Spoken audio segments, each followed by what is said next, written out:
शांताकारं भुजगशयनं पद्मनाभं सुरेशं विश्वाधारं गगनसदृशं मेघवर्णं शुभांगं लक्ष्मीकान्तं कमलनयनं योगिर्ध्यानगम्यं वंदे विष्णु भवभयहरे सर्वलोकैकनाथम।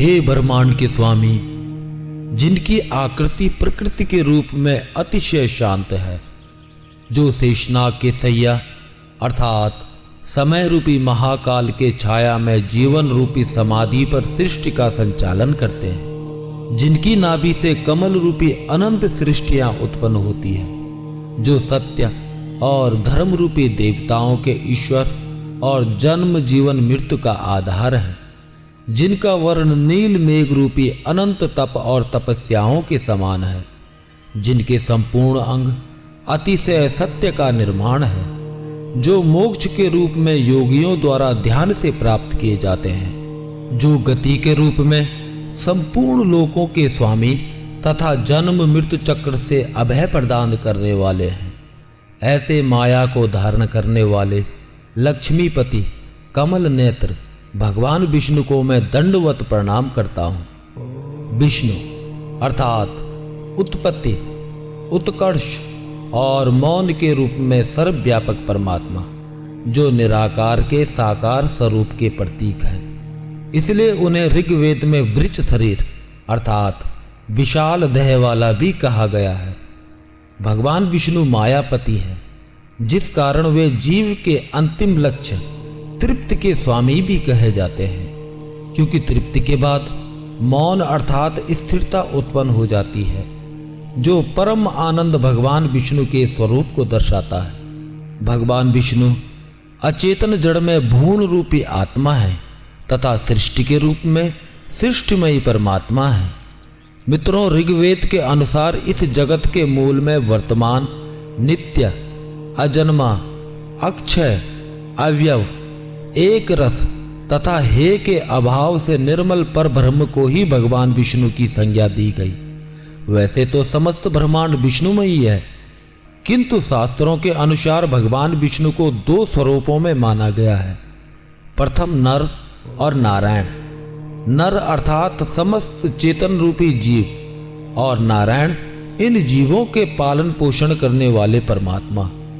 दूसरे हैं प्रधान प्रकृति पुरुष और समय रूपी काल अर्थात भगवान शिव। प्रथम प्रधान पुरुष के रूप में भगवान विष्णु प्रकृति में जीव अर्थात जीवन का निर्माण करते हैं और कालमयी शिव के रूप में जीव के देह को प्रकृति से विमुक्त करते हैं, जबकि ब्रह्मा को नाभि में धारण करके ब्रह्म स्वरूप ब्रह्मांड का निर्माण करते हैं। इसलिए भगवान विष्णु को ब्रह्म को उत्पन्न करने वाला परब्रह्म भी कहा गया है।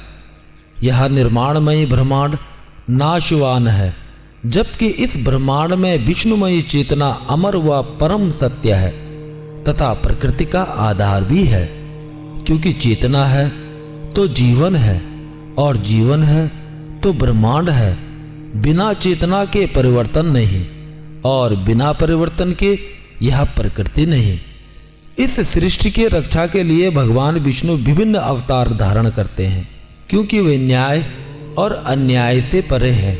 इसलिए उनके अवतारों का परम ध्येय सिर्फ सत्य की रक्षा करना है, चाहे उसके लिए कुछ भी छल प्रपंच उन्हें क्यों न करना पड़े। वे अवतार धारण करके प्रकृति के मर्यादाओं को बनाए रखते हैं, ना कि मनुष्यों द्वारा बनाए मर्यादाओं को, क्योंकि मनुष्यों द्वारा बनाए मर्यादाओं का परिणाम सिर्फ महाभारत होता है, जिसे प्रकृतिमय परमात्मा स्वीकार नहीं करते। इतिहास गवाह है, जब भी प्रकृति के मर्यादाओं से खिलवाड़ करके स्वयं के मर्यादाओं को प्रकृति पर थोपा जाता है तो फिर विनाश होता है, सिर्फ विनाश, जिसमें ना कोई रूढ़िवादी कौरव बचता है और ना ही विकासवादी पांडव।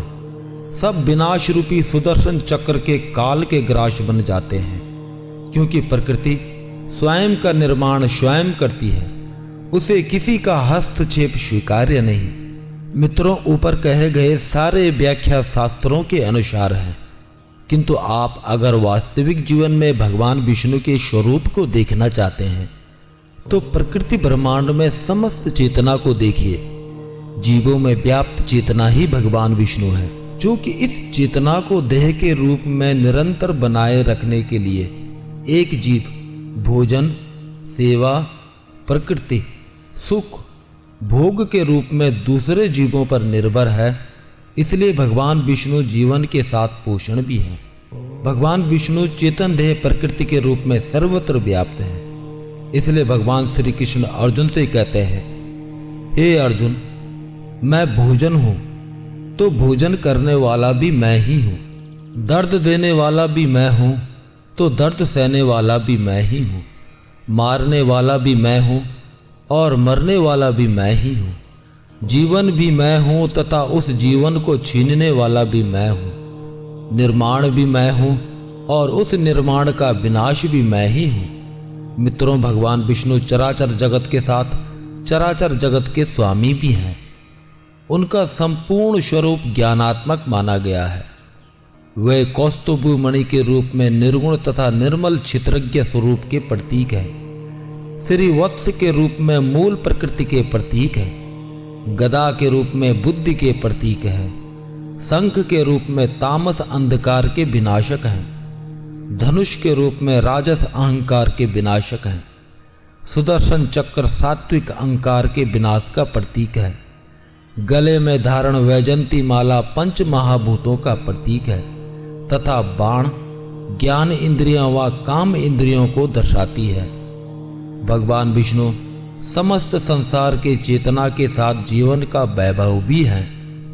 ब्रह्म निर्माण के रूप में, शिव परिवर्तन के रूप में, शक्तियां जीवन के रूप में और प्रकृति, जीव, भोजन तथा वैभव के रूप में भगवान विष्णु का ही भोग करते हैं। भगवान विष्णु भगवान के रूप में भक्त की, सखा के रूप में मित्र की और सारथी के रूप में जीव की, मायापति के रूप में दरिद्र नारायण की सदैव सेवा करते रहते हैं। भगवान विष्णु ही वे परम भूत परम तत्व हैं, जो अपने भक्त को भी अपने से श्रेष्ठ स्थान प्रदान करते हैं। निर्वाण से ज्यादा श्रेष्ठ ज्ञान धारण करके प्रकृति के नियमों के अनुसार जीवन व्यतीत करने की प्रेरणा देते हैं। इसलिए भगवान विष्णु ही वह परम तत्व हैं जिनके नाम के पश्चात ओम आता है, क्योंकि ओम अर्थात जन्म, जीवन और मृत्यु को धारण करने वाले स्वयं भगवान विष्णु ही है। उनकी माया के अंतर्गत प्रकृति इन तीनों अवस्थाओं का खेल रचती है। भगवान विष्णु का एक नाम हरि भी है। हरि का अर्थ होता है उन्नति, सुख, समृद्धि, वैभव, जन्म, जीवन, मृत्यु को धारण करने वाला परमात्मा। मित्रों, ओम ध्वनि मोह माया से निवृत्ति की ओर आकर्षित करते हुए सद्गति प्रदान करता है, जबकि हरिओम ध्वनि सात्विक प्रवृत्ति के साथ प्रकृति नियमों के अनुसार जीवन का भोग करते हुए सद्गति प्रदान करता है। इसलिए गृहस्थ जीवन का भोग करने वाले सद्गति हेतु ओम के आगे हरि शब्द का प्रयोग करके हरिओम का जाप करते हैं, क्योंकि सभी अगर निवृत्ति की ओर अग्रसर हो गए तो फिर संसार का संचालन कैसे होगा। इसलिए भगवान विष्णु की माया इच्छाओं और भोग के रूप में जीव को इस प्रकृति से बांध के रखती है तथा धन अर्थात लक्ष्मी के रूप में अपने आवश्यकता पूर्ण करने हेतु कर्म की तरफ प्रेरित करती है। इसलिए माता लक्ष्मी को भगवान विष्णु की अर्धांगिनी कहा गया। दोस्तों, भगवान विष्णु मेरे आराध्य देव हैं और उन्हीं के अवतार भगवान श्री कृष्ण जगत गुरु के साथ मेरे भी गुरु हैं। भगवान विष्णु का मेरे जीवन में एक बहुत बड़ा प्रभाव है। उन्होंने अधिक तो नहीं दिया, किंतु कभी निराश भी नहीं किया। इस कर्म रूपी जीवन में सिर्फ भगवान विष्णु ही है जो भगवान श्री कृष्ण के रूप में सारथी बनकर जीव के जीवन रूपी रथ को भवसागर पार करा देती है। तो दोस्तों, वीडियो को ज़्यादा लंबी ना खींचते हुए मैं यहीं पे आपसे इजाज़त लेता हूँ और उम्मीद करता हूँ कि आपको वीडियो पसंद आई हो। इसी के साथ आप मित्रगणों से मेरा निवेदन है कि मेरे चैनल को सब्सक्राइब और मेरे वीडियो को लाइक जरूर करें। आपका प्रोत्साहन ही मेरी प्रेरणा है। धन्यवाद। जय श्री कृष्ण। जय हिंद।